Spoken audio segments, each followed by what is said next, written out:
عقوبات على روسيا ولا تشتري حتى لا تشتري الجزائر الأسلحة من روسيا. كيف يمكن أن تردوا على ذلك؟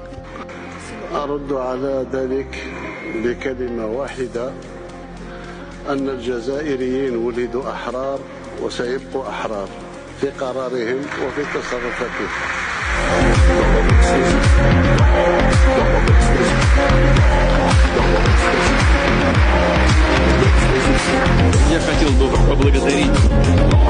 أود أن أشكر الرئيس الجزائري على كونه وجد متسع من الوقت ليأتي إلينا.